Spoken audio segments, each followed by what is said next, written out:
I've been interested in cancer for a long time just because of the tremendous public health burden that this disease has, and certainly most people know someone that's been affected by cancer. Coming out of college, I worked in a molecular biology lab that did cancer research, and through that experience I got to interact with and collaborate with a group of epidemiologists. Through that work I became interested in what they were doing and realized that I was actually more interested in their work than my own, so I made the transition to epidemiology, and I've been happy here ever since.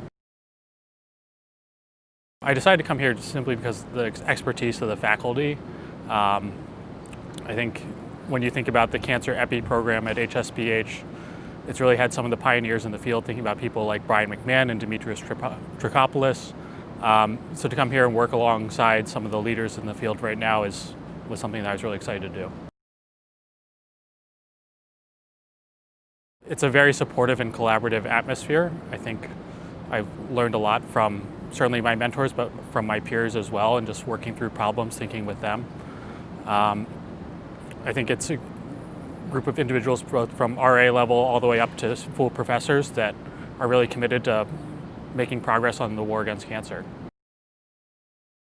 So at the moment, my research focuses on prostate cancer and specifically prostate cancer disparities. So I'm working on a group of projects with Tim Rebick that focus on trying to identify the drivers of prostate cancer disparities, both at a social, environmental, contextual level, as well as at a biologic level. African American men are more than 2 times as likely to die from prostate cancer compared to non-Hispanic white men in the US. And there's a lot of different prevailing hypotheses for why this occurs. A lot of them are mostly social and environmentally related.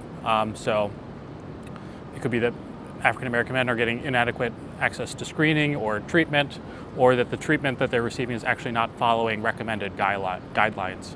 The things, they might have more comorbidities that lead to worse outcomes, or they might have a genomic predisposition for more aggressive tumors.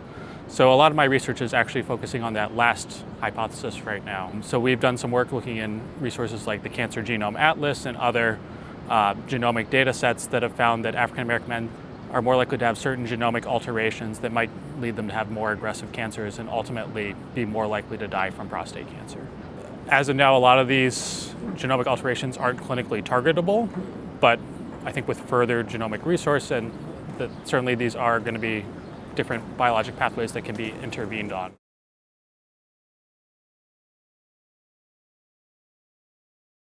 I'm an alum of the Cancer Epi doctoral program as well, and during my dissertation research I worked with Rula Tamimi on a group of projects related to breast cancer, and specifically looking at the role of the androgen receptor and whether that helps drive carcinogenesis as well as tumor progression. I came into the Cancer Epidemiology doctoral program with a group of students, and sort of working through my career thus far with them has been really exciting. Going through classes, our dissertation research, and now on to postdoc, and it's really given me a network of individuals that I can work with throughout my career. I think it's a very collaborative and supportive environment for students and postdocs to work in. I think there's a lot of very intellectually curious people that are more than willing to make time to help you think through the issues that you're facing in your research and help you come up with solutions to those problems. I decided to pivot my research a little bit during my postdoc, but I was so enamored with the environment here that I think there's so many great resources and people that it's tough to leave. In addition to the great coursework that students undertake, as well as the rigorous research that they undertake with their mentors, there's a lot of resources that both support research and the professional development of students and postdocs.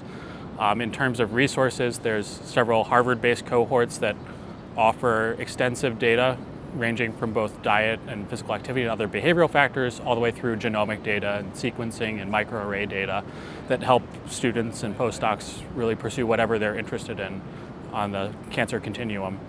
To complement this, there's a lot of professional development activities as well, targeted towards students and postdocs. So during my time here, I've taken part in training programs focused on grant writing, scientific writing, oral and poster presentations, just things that will help students as they continue throughout their careers. One of my favorite groups that I was involved in as a doctoral student was the John Grant Society, which is a society composed of epi-doctoral students that provides a forum for students to practice presentations and does other non-academic activities as well. I also was involved in the Cancer Epidemiology Journal Club, which met monthly and provided students and postdocs a time to come together and discuss some interesting topics within cancer epidemiology. So I think my favorite non-academic activity that I took part in was the John Grott Society, the Epi Student Doctoral Society, sponsored a scavenger hunt at the Museum of Fine Arts in which we were provided a list of epidemiologic-related clues and had to find pieces of art that reflected mainly epidemiologic concepts. My favorite course that I took was the Advanced Seminar in Cancer Epidemiology, led by Rula Tamimi.